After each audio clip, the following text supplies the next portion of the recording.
نحمدہ ونصلی ونسلم علی رسولہ الکریم اما بعد بسم اللہ الرحمن الرحیم السلام علیکم ورحمۃ اللہ وبرکاتہ۔ سامعین، میرا آج کا موضوع ہے ذوالحجہ کے 4 خاص مسنون اعمال۔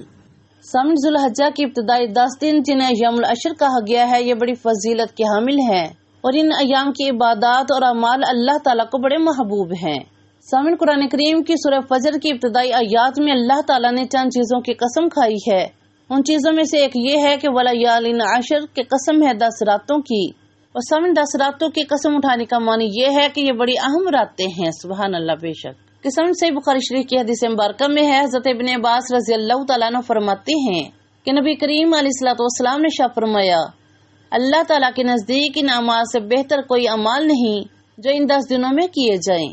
تو صحابہ کرام نے دریافت کیا کہ یا رسول اللہ صلی اللہ علیہ وسلم کیا اللہ کی راہ میں جہاد کرنا بھی افضل نہیں؟ تو آپ صلی اللہ علیہ وسلم نے ارشاد فرمایا کہ نہیں، ہاں، مگر جو جہاد کے لیے خود نکلے اور اپنا مال بھی ساتھ لے جائے پھر لوٹ کر نہ آئے۔ سبحان اللہ۔ سامعین، ایک روایت میں ہے کہ حضرت ابن عمر رضی اللہ تعالیٰ عنہ فرماتے ہیں کہ نبی کریم علیہ الصلوۃ والسلام نے ارشاد فرمایا، اللہ تعالیٰ کے نزدیک ان 10 دنوں سے بڑے کوئی دن نہیں اور ان دنوں میں نیک اعمال سے اچھے کوئی اعمال نہیں۔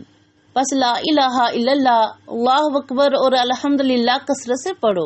تو سامنے ایک مسلمان جتنا بھی ان ایام میں نیک اعمال اور عبادات کر سکتا ہے تو وہ ضرور کرے۔ تو سامعین، آئیے جانتے ہیں کہ ذوالحجہ کے 4 خاص اعمال کون کون سے ہیں، اس کی فضیلت کیا ہے۔ نمبر 1، حجاج کرام کی مشابہت۔ نمبر 2، 9 ذوالحجہ کا روزہ۔ نمبر 3، تکبیر تشریق۔ اور نمبر 4، قربانی۔ سامعین، نمبر 1، حجاج کرام کی مشابہت کی صحیح حدیث مبارکہ میں ہے کہ نبی کریم صلی اللہ علیہ وسلم کا ارشاد پاک ہے کہ جب تم میں سے کسی کو قربانی کرنی ہو تو جس وقت وہ ذوالحجہ کا چاند دیکھے تو اس کے بعد قربانی کرنے والا آدمی اپنے ناخن و بال اس وقت تک نہ کاٹے جب تک کہ قربانی نہ کر لے۔ تو سامعین، اللہ تعالیٰ کے کرم، اس کی رحمت کو متوجہ کے لیے یہ فرما دیا کہ ان حجاج کرام کے ساتھ تھوڑی سی مشابہت اختیار کر لو۔ سبحان اللہ۔ تو سامعین، ذوالحجہ کا دوسرا خاص عمل کہ 9 ذوالحجہ کا روزہ۔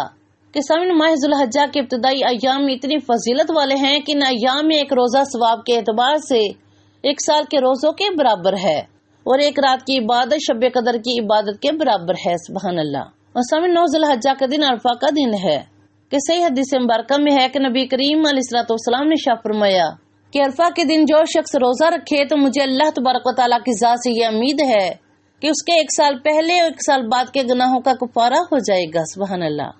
سامعین، ذوالحجہ کا تیسرا خاص عمل تکبیر تشریق۔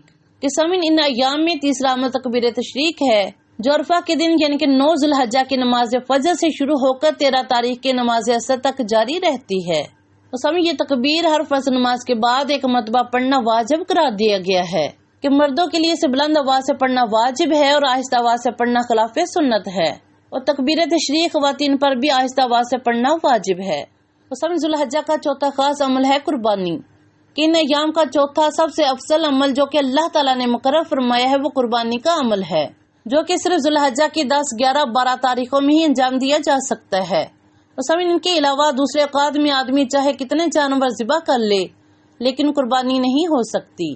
اور سامعین، 10، 11 اور 12 ذوالحجہ کو قربانی کرنا یہ سنت ابراہیمی ہے، اور نبی کریم علیہ الصلوۃ والسلام نے 2 دمبے اپنے ہاتھ مبارک سے بسم اللہ اللہ اکبر پڑھ کر ذبح کیے تھے۔ سبحان اللہ۔ سامعین، ترمذی شریف کی حدیث مبارکہ میں ہے کہ نبی کریم علیہ الصلوۃ والسلام نے ارشاد فرمایا، عید الاضحیٰ کے دن ابن آدم کا سب سے پیارا عمل اللہ تعالیٰ کے نزدیک قربانی ہے۔ سبحان اللہ۔ تو سامعین، معلوم ہوا کہ ذوالحجہ کے خاص اعمال کون کون سے ہیں، اس کی فضیلت کیا ہے۔ اللہ پاک ہم سب مسلمانوں کو ان ایام میں زیادہ سے زیادہ عبادت کرنے، روزہ رکھنے، استغفار کرنے اور نیک عمل کرنے کی توفیق عطا فرمائے، صحت کاملہ عاجلہ عطا فرمائے، حج عمرے کی سعادت عطا فرمائے اور خاتمہ ایمان پہ فرمائے۔ اللہم آمین۔ دعا میں یاد رکھیے گا۔ جزاک اللہ خیر۔